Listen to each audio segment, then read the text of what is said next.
Hello mga kakuba, magandang hapon po sa inyo.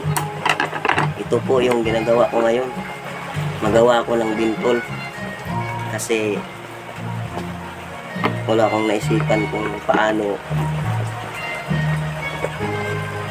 maka income lang kahit pangbigas lang po. Kasi ang hirap po ngayon sa amin, maulan-ulan, kaya sana po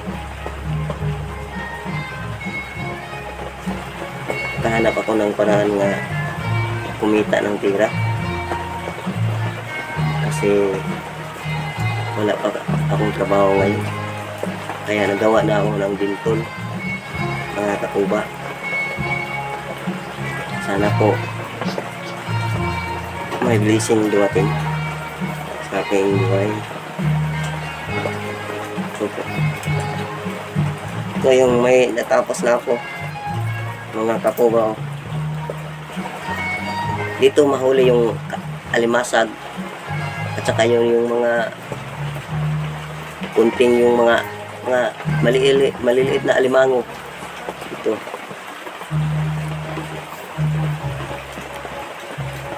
Sana mga kakuba isusubscribe nyo ako.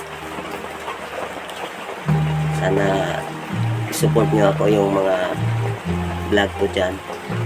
Salamat po sa inyo. God bless.